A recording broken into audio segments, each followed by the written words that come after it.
Bismillahirrohmanirrohim. Assalamualaikum warahmatullahi wabarakatuh. Selamat pagi anak-anak.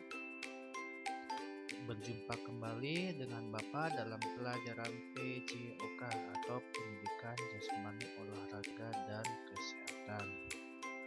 Nah anak-anak, seperti biasa ya, sebelum kita memulai kegiatan belajar ini, maka baiknya kita berdoa demi kelancaran dan kebermanfaatan kita dalam pelajaran kali ini. Berdoa sesuai dengan agama dan kepercayaannya dimulai.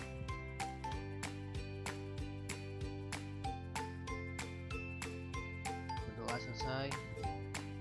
Nah, semoga ya kita semua diberi kesehatan dari Allah Subhanahu wa Ta'ala, dan secepatnya virus pandemi yang ada di muka bumi ini segera diangkat oleh Allah Subhanahu wa Ta'ala sehingga kita bisa kembali tatap muka seperti biasanya ya. Kalian juga mungkin sudah kangen untuk kembali ke sekolah dengan ketemu dengan teman-teman ataupun dengan guru di bangku kita sama. Kita sudah lama udah nggak ngajar lagi ya. Oke ya, kita pada buku ya, pada buku yang Bapak share sebelumnya di WA Group. Itu merupakan buku pelajaran yang digunakan oleh anak-anak SD kelas 4. Kalian bisa membacanya ya. Mohon maaf, pada buku dinas, terbitan dinas belum sampai ke sekolah, jadi belum bisa dibagikan ke kalian semua yang ada sekarang di rumah. Mungkinnya agak kerepotan, makanya Bapak mengantisipasi agar kegiatan belajar mengajar kalian tetap berlangsung dengan lancar. Bapak melakukan download di internet dan di center book. Kalian boleh baca-baca pada bab 9. Nah, pada bab 9 ini yaitu Bapak akan menjelaskan tentang jenis cedera dan cara penanggulangannya. Nah, yang namanya cedera pasti kalian juga udah paham. Yang namanya olahraga pasti ada yang namanya itu sering terjadi pada pemain ataupun atlet, yang terjadi yang namanya itu cedera ya. Cedera adalah anggota badan tubuh kalian terkena benturan ataupun pada saat melakukan aktivitas olahraga terjatuh sehingga tubuh kalian tidak bisa digunakan sebagai mana mestinya. Kalaupun dipaksakan akan terasa sakit. Nah, tentunya jenis cederanya apa saja dan bagaimana penanggulangannya nanti Bapak akan ajarkan ya. Jadi nanti pada saat kalian cedera ya amit-amit untuk mengantisipasi saja agar kalian tahu pemahamannya dan cara menanggulanginya kayak gimana ya. Jangan shock dulu, tapi tanggulangi dulu ya, biar kalian paham, biar kalian nanti suatu saat bisa istilahnya itu mengatasi ataupun menanggulangi cedera yang kalian nanti alami secara sendiri. Nah, lanjut. Nah, ini ada gambar suatu pemain sepak bola sedang mengalami kesakitan pada kakinya. Ya, ini juga Cristiano Ronaldo lututnya bermasalah ya, sedang diperban oleh pihak medis menggunakan es.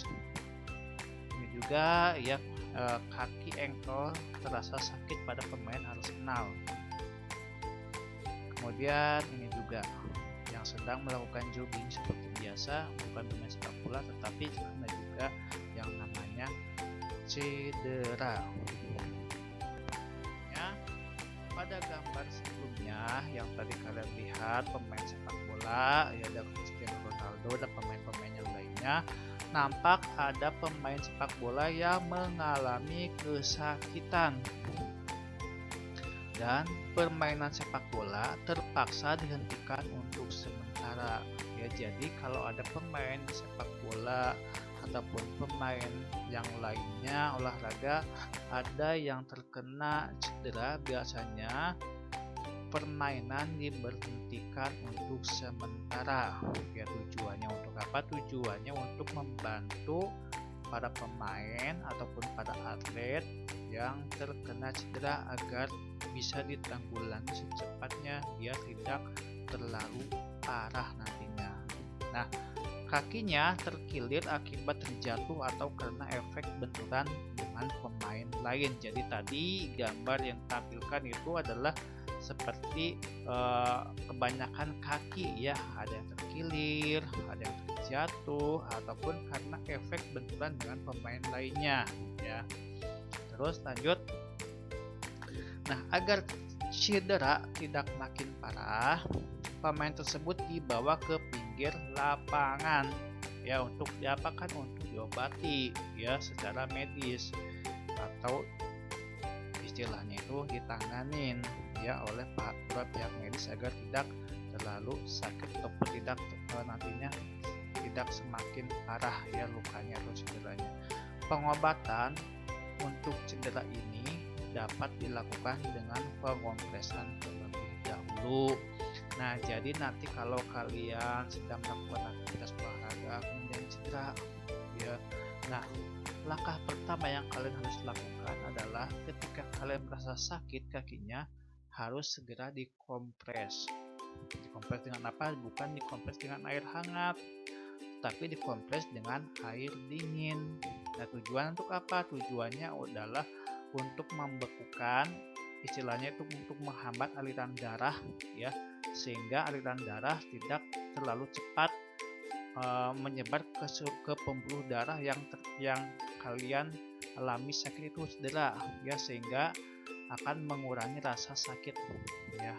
Nah, nanti kalau misalkan kalian kompres dengan air dingin ataupun air es itu akan terasa enak, tidak merasa sakit ya. Seperti istilahnya kalau ada pepatah kalau kata orang dulu mungkin baal, kalau sudahnya mah ya itu mungkin saya terjadi ya.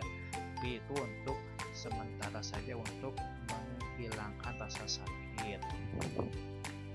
Udah dikompres, langsung istirahat ya, jangan langsung main kembali. Kalau langsung main kembali ya sakit lagi, semakin parah, diistirahatkan dulu. Kecuali kalau cederanya tidak terlalu berat bisa bermain kembali ya.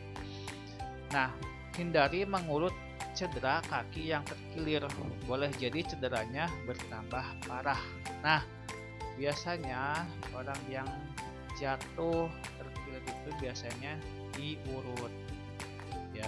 Nah, ini kalau menurut ilmu kedokteran atau menurut ilmu olahraga, yang namanya terkilir itu nggak boleh diurut karena bisa mengakibatkan cederanya bertambah parah ya.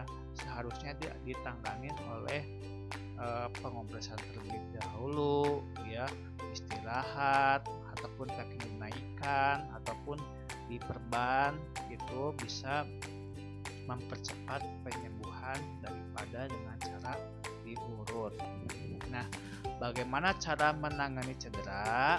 Nah, ada beberapa cara yang harus kalian perhatikan pada saat cedera ya, nanti Bapak jelaskan. Nah, pada pelajaran ini kamu akan mempelajari jenis-jenis cedera. Kamu juga akan belajar menangani cedera ketika melakukan kegiatan sehari-hari. Dengan mempelajari materi ini, kamu akan merasa aman dan nyaman dalam beraktivitas sehari-hari. Bapak akan kasih materinya nih ya. Jadi agar kalian nanti bisa suatu saat mengobati sendiri. Nah, yang namanya cedera itu banyak ya, bukan kaki saja, tapi ada di kanan, di tangan, di kepala, bahkan ada juga yang terjadi di kulit. Nah, mengenal jenis cedera dalam aktivitas fisik dan aktivitas sehari-hari. Nah, pada pertemuan kali ini ataupun pembahasan kali ini, Bapak hanya akan membahas tentang cedera dalam aktivitas fisik terlebih dahulu. Ya, nah untuk minggu depan Bapak akan fokus membahas mengenai aktivitas sehari-hari. biar pada pembahasan kali ini tidak panjang lebar ya, kita sedikit-sedikit aja, yang penting kalian nanti paham. Kalau ada yang belum paham boleh kalian tanyakan ke Bapak ya. Nah, kita membahas tentang aktivitas fisik terlebih dahulu. Nah, cedera diartikan sebagai keadaan bagian tubuh mengalami gangguan dan menimbulkan rasa sakit. Akibat cedera, gerak tubuh kita terhambat. Nah, biasanya kalau kalian terjatuh ataupun terkilir, biasanya itu kalau untuk bangun lagi susah ya. Bahkan untuk berjalan juga nggak bisa. Karena kenapa? Karena untuk buat berdiri juga sakit banget, apalagi buat jalan. Nah, jadi cedera dapat dialami seseorang saat beraktivitas fisik ataupun aktivitas sehari-hari ya. Bisa saja berolahraga ataupun bisa saja dalam aktivitas kehidupan sehari-hari bisa itu terjadi cedera. Nah, oleh karena itu sebelum beraktivitas kamu hendaknya apa? Berdoa. Dan apa untuk olahraga? Sebelum olahraga biasanya ya melakukan pemanasan. Nah, ini penting buat kalian. Yang namanya berdoa itu minta perlindungan kepada Yang Maha Kuasa ya, agar selalu aktivitasnya diberikan kelancaran dan dihindari yang namanya itu cedera. Ya, penting. Nah, kemudian setelah berdoa dilanjutkan dengan pemanasan. Nah, yang sebelumnya kalian melakukan olahraga itu sebaiknya melakukan pemanasan terlebih dahulu. Tujuannya untuk apa ya? Tujuannya adalah untuk mengurangi nanti terjadi yang namanya itu cedera. Jadi bisa dikurangi ataupun bahkan bisa dihilangkan. Karena yang namanya pemanasan itu memanaskan tubuh terlebih dahulu, ya, menggerakkan otot-otot terlebih dahulu agar apa? Agar siap melaksanakan aktivitas olahraga sehingga tubuh kalian tidak kaget. Nah, kalau nggak kaget, olahraga siap. Jadi setelah olahraga selesai badan nggak akan terasa sakit. Nah, kalau nggak ada pemanasan pada saat bermain olahraga, yang mudah sekali rentan terjadinya cedera karena masih badan kalian belum siap untuk aktivitas yang berat. Jadi pemanasan terlebih dahulu. Nah, sekarang kita membahas mengenai jenis cedera dalam aktivitas fisik, yaitu dalam kaitannya dengan olahraga. Yang pertama, memar. Tahu kan memar? Ya, biasa memar itu dalam kulit kalian itu berwarna lebam, kemerahan, bahkan ada yang kebiru-biruan seperti ini gambarnya. Nih. Nah, biasanya itu memar itu terjadi akibat dari benturan benda tumpul, ya, baik oleh misalkan kalau pemain sepak bola benturan dengan pemain lawan bisa terjadi, ataupun misalkan kalian dalam kehidupan sehari-hari misalkan berangkat ke sekolah lari-larian kemudian nabrak kursi bisa mengakibatkan lebam juga. Nah, lebam itu sakit kalau disentuh. Nah, memar atau keadaan cedera yang terjadi pada jaringan ikat di bawah kulit. Nah, ini terjadi pada kulit ya. Memar biasanya itu karena benturan atau pukulan pada kulit ya yang keras. Memar menimbulkan daerah kebiru-biruan atau kehitaman pada kulit. Nyeri karena luka memar biasanya ringan sampai sedang dan pembengkakan yang menyertai sedang sampai berat. Memar dapat terjadi pada daerah kepala, ya, bahu, siku, tangan, dada, perut, dan kaki. Jadi memar itu dapat terjadi pada beberapa anggota tubuh seperti Bapak ulangi lagi: kepala, bahu, siku, tangan, dada, perut, dan kaki. Bisa terjadi akibat dari benturan ataupun pukulan pada kulit. Jadi seperti ini ya, jatuh ataupun terkena pukulan ataupun terkena benturan ya. Ini kalau di colek sedikit aja merasa sakit ya. Lanjut. Nah, bagaimana cara menanggulanginya ataupun cara mengobatinya, bagaimana agar tidak terasa sakit lagi? Yang pertama adalah kompres dengan es dan air panas bergantian. Jadi es dulu, setelah es kemudian air panas bergantian tiap 3 jam sekali.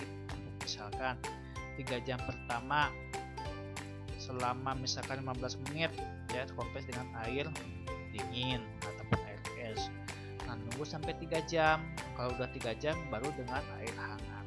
Gitu. Selanjutnya selama 12 sampai 24 jam. Pengompresan untuk menghentikan pendarahan kapiler. Jadi kalaupun misalkan kalian sudah dikompres, otomatis nanti pembuluh darah kapiler akan berhenti ya. Jadi nggak akan semakin parah, memarnya nggak akan bertambah, kemerahannya malah akan semakin berkurang karena dihentikan oleh yang namanya itu kompres air es dan air hangat. Air es tujuannya untuk apa? Air es tujuannya adalah untuk menghambat peredaran darah ya yang ada pada pembuluh kapiler sehingga tidak akan menyebar lagi. Nah, kalau air panas bertujuan untuk apa? Air panas tujuannya adalah yang pertama untuk menghilangkan lebam berwarna merah ini ya, biar istilahnya itu menyebar kembali ya, mencair kembali, nggak beku, mencair nanti lama-lama hilang, ataupun bahkan untuk mengurangi yang namanya itu bengkak. Nah, yang kedua penanggulangannya adalah istirahat untuk mencegah cedera lebih lanjut. Jadi setelah dikompres kemudian kalian lakukan istirahat ya. Istirahat juga mempercepat pemulihan jaringan lunak yang rusak. Jadi biar mempercepat pemulihan jaringan lunak yang sudah rusak. Nah, jaringan lunak itu apa ya? Kulit ya. Nah, yang ketiga adalah hindari benturan di daerah cedera saat aktivitas fisik. Nah, jangan sudah kalian belum sembuh kena benturan lagi ya, hindari yang namanya benturan kembali. Oke, lanjut.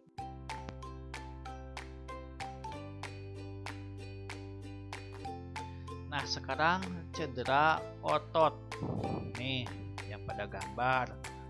Pada gambar yang sebelumnya seperti pemain sepak bola itu adalah terjadi cedera otot. Nah, cedera otot terdiri atas cedera otot tendon dan cedera otot ligamen. Penanggulangannya cedera otot dengan mengistirahatkan bagian cedera dan mengompresnya dengan air es. Nah, ya, Bapak jelasin lagi, penanggulangannya adalah diistirahatkan bagian yang sakit, jangan gerak-gerakin. Ya, kalau kaki ya istirahatkan, jangan buat jalan, nggak boleh ya. Kemudian dikompres dengan air es. Ya, Bapak nggak mengajarkan untuk diurut, ya nggak, karena dalam ilmu olahraga ataupun dalam ilmu kedokteran yang namanya cedera otot itu tidak boleh diurut karena takutnya memperparah keadaan. Jadi lebih baik diistirahatkan, dikompres, ataupun anggota tubuh kalian ditinggikan sehingga lebih tinggi daripada jantung ya, agar nanti pada saat dinaikkan otomatis kalau misalkan posisinya lebih tinggi daripada jantung, jadi darah nggak terlalu cepat menyebar, jadi nggak akan terasa sakit ataupun diperban seperti gambar yang seperti ini ya. Ini adalah untuk menghindari yang namanya pergerakan lain, jadi biar istilahnya agar kaku terus ya, jadi pemulihannya bisa cepat ya. Nah, ini cara pengompresannya yang benar, yaitu dengan cara es dimasukkan ke dalam kain langsung dikompreskan, jangan langsung es langsung ya, nanti malah terasa dingin banget ya, malah nggak kuat nantinya, tapi dimasukin ke kain kemudian dikompreskan ke kulit yang merasa sakit tadi. Nah, cedera otot lain adalah kram otot. Nah, selain cedera otot, ternyata ada juga yang namanya kram otot. Nah, penyebab kram otot adalah kelelahan otot, kurangnya pemanasan dan peregangan, serta gangguan sirkulasi darah menuju otot. Kram otot menyebabkan rasa nyeri. Amatilah gambar berikut. Ini seperti ini. Yang namanya kram otot itu diakibatkan karena kelelahan atau yang namanya itu kurang pemanasan. Kelelahan berarti setiap atlet ataupun setiap pemain melakukan aktivitas yang berlebihan ya, jadi tubuh merasa lemas ya, dipaksakan terus. Nah, karena nggak ada yang namanya energinya lagi, si otot tidak bisa melakukan aktivitasnya lagi, jadi kram. Nah, kram berarti pertanda bahwa tubuh atlet ataupun tubuh pemain itu sendiri mengalami kelelahan ataupun kurangnya pemanasan atau peregangan. Nah, kurangnya pemanasan atau peregangan juga bisa mengakibatkan kram otot. Nah, jadi makanya pada saat renang diwajibkan sekali yaitu pemanasan terlebih dahulu. Kalau misalkan kalian renang tidak melakukan pemanasan, khawatirnya ada kram otot. Kalau kram otot kalian tidak bisa bergerak sama sekali, ya sakit kalau digerakin, ya takutnya malah terjadi musibah lain lagi, yaitu kalian tidak bisa bernapas karena nggak bisa berenang. Nah, makanya yang namanya pemanasan itu penting, apalagi sebelum melakukan aktivitas renang. Nah, berikutnya adalah pendarahan. Saat beraktivitas fisik, seseorang dapat mengalami pendarahan. Apa jenis pendarahan yang terjadi pada saat beraktivitas fisik? Pendarahan yang sering terjadi saat beraktivitas fisik adalah pendarahan hidung, mulut, dan kulit. Biasanya hidung, mulut, dan kulit berpendarahan ya. Bagaimana cara mengatasi pendarahan? Nah, mari kita simak materi berikutnya. Nah, misalkan pendarahan hidung. Kalian tahu, kalian mungkin pernah mengalami yang namanya itu mimisan. Mimisan itu adalah pendarahan hidung. Nah, kalau kalian mimisan jangan kaget ya, karena Bapak akan memberikan tipsnya cara mengatasi pendarahan hidung atau mimisan. Yang pertama, dudukan penderita. Jadi kalian duduk dulu, udah duduk kemudian jepit hidung sedikit ke bawah tulang rawan. Nah, nanti di hidung kan ada tulang tuh, dijepit ya, agak ke bawah dikit. Nah, posisi ibu jari berhadapan dengan jari-jari yang lainnya untuk menjepit.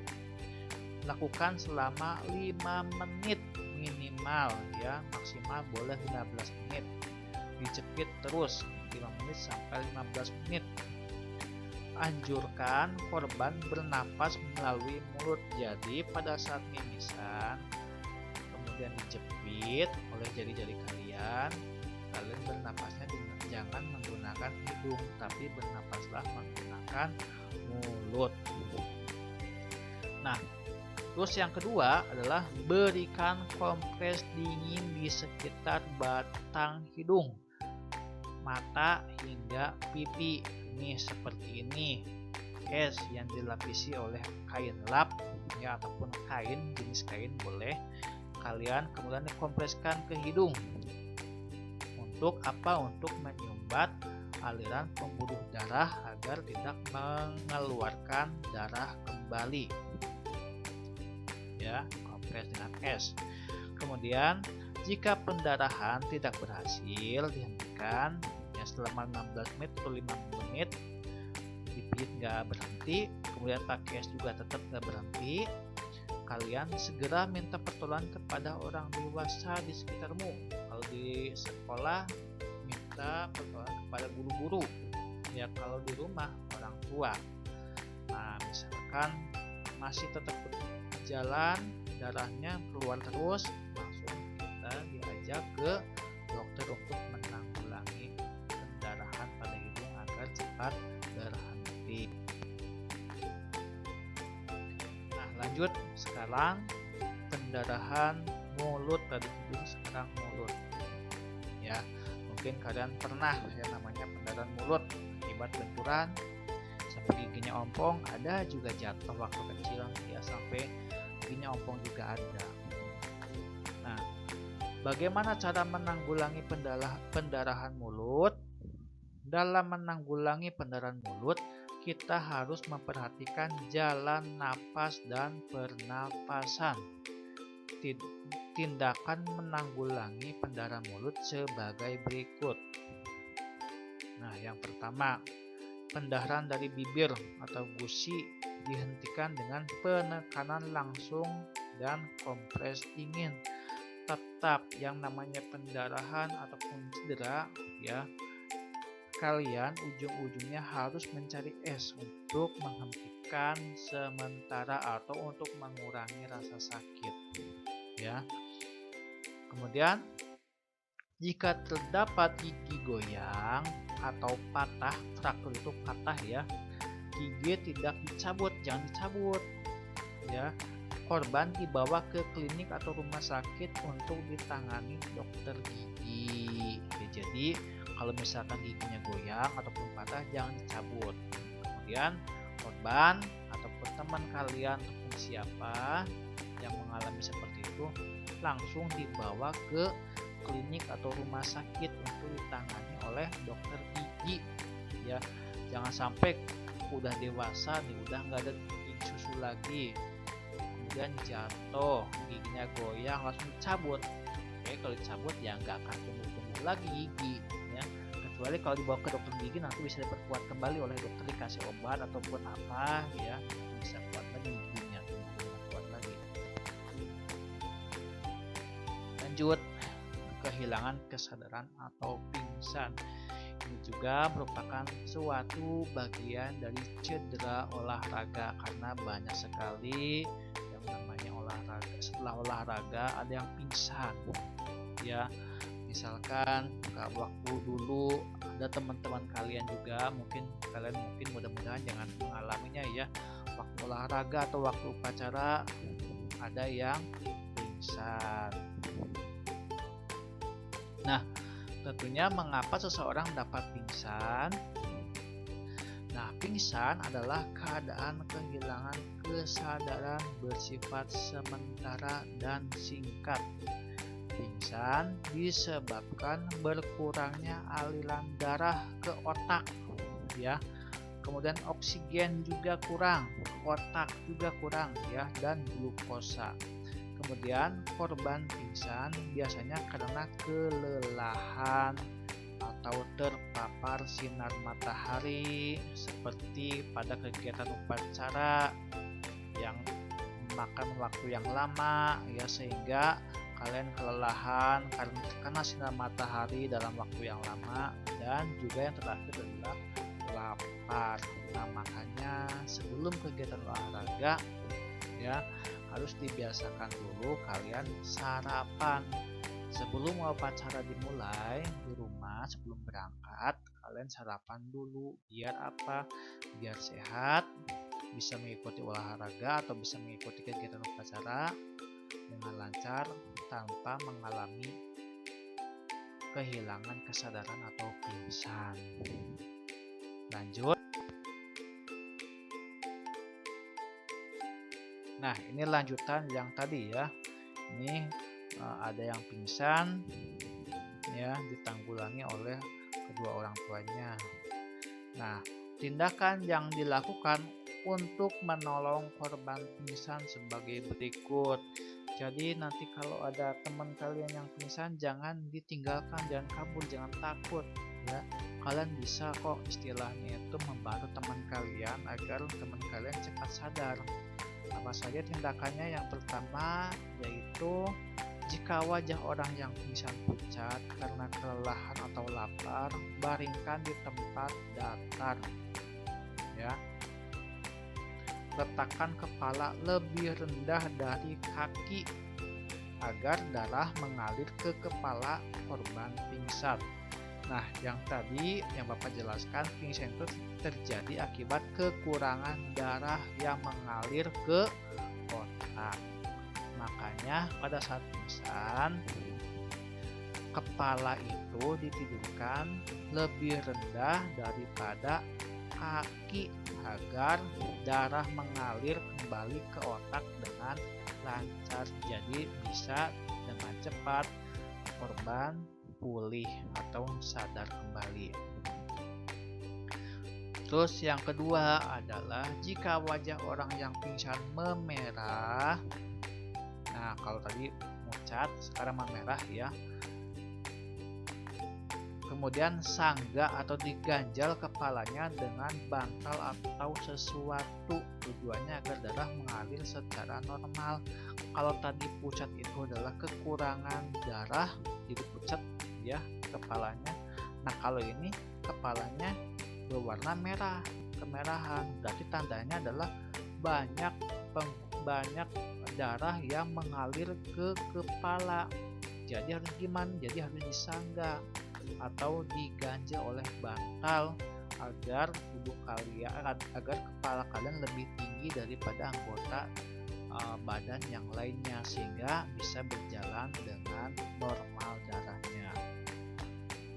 Kemudian yang ketiga, jika korban muntah pingsan kemudian muntah, miringkan kepala agar muntahan tidak menghalangi pernapasan. Jadi dimiringkan ya teman kalian, dimiringkan agar kenapa? Agar pada saat muntah nggak kembali lagi masuk. Kalau kembali lagi masuk ke dalam, berarti nanti korban akan mengalami kesulitan untuk bernapas, malah susah sekali nanti kalau seperti itu untuk disadarkannya. Jadi dimiringkan biar muntah-muntahannya itu langsung keluar ya secara keseluruhan, ya ketelan lagi. Nah, berikutnya, jika pakaian yang dikenakan korban terlalu ketat, ya, kendurkan.